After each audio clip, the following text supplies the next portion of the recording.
I am Reverend Dr. Maxine Washington, a 4-time retired pastor. Really and truly have experienced a lot of things too, some injustice, and I've experienced some pain, a lot of pain, but none of that compares to the joy I have of being a pastor in this church. I feel the pain, but the joy of Jesus just shines through. I am an artist, author, activator of joy. Live here in the Twin Cities, Minneapolis, Minnesota, and yeah, I just love to cultivate joy and beauty through the arts and community. I always say my artistry is my ministry. So I use music and theater and dance. I use poetry to power possibility. That's my whole thing. So. Besides being a multi-cultural person, I'm also a person with a disability. And for a long time, I felt like that call was out of my reach. And I actually kind of stepped away. But then, God wants what God wants. And the call just became an urgency to me.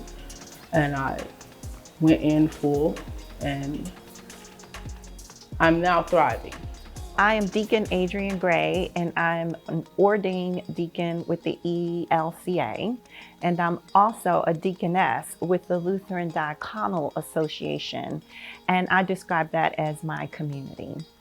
Part of what I would like to see a change is to realize that really without the diaconate, which is to serve, as Christ sent us to serve, as Christ himself served, we really aren't the church. And we're not operating as the church. Then we're just solely an institution that is being administrated. Okay, I often connect with the Jeremiah call story, right? Because it was just like, God, I can't speak. I'm scared, I'm shy, I don't do that. But like so many of us are out here who are like powerful and prophetic. Because I'm shy, because I'm an introvert, I see those people, right? Sometimes it's easy to get lost in a room full of extroverts, right? Because we don't speak the fastest, we don't talk over people. And not that like, that's always a bad thing, right? Like some people are just animated and like that works for them.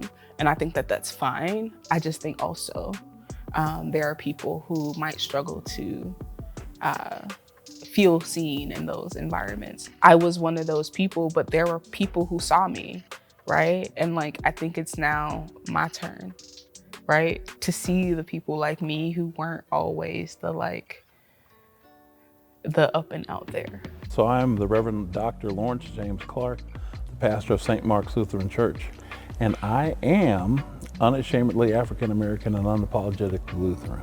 That means I'm proud of who I am, and I choose to be Lutheran. Nobody makes me Lutheran. I have liked the things that the Lutheran Church offers, and so I've been a part of the Lutheran Church since I was in 2nd grade. I'm Denise Rector. I am a historian and teacher at Trinity Lutheran Seminary. At the moment, I am working on my dissertation and hope to be able to teach Lutherans about Black Lutheran history. Being most in my chaplainess is when a student, a homeless student, a student who's lost a parent, a sibling, or had some traumatic moment comes to you and just do not know what to say. Even if they're not Christian or they don't identify with a religion or anything of that, and they just need for you to be there for that moment. That is probably one of the greatest roles as chaplains, just being there for that moment in time, being present with them, being prayerful with them, and just knowing that God is with you and them in that moment. I am fully reclaimed. I am reclaimed as Patricia, friend, Patricia, bishop, Patricia, pastor, Patricia, colleague. I am reclaimed as a child of the Most High God who happens to be a woman of color. I am reclaimed and rejuvenated in this time with my people of different hues from different spaces. I am renewed to go back into the place and to lead in my role as bishop. I am a child of the Most High God who on this day is just happy in Jesus.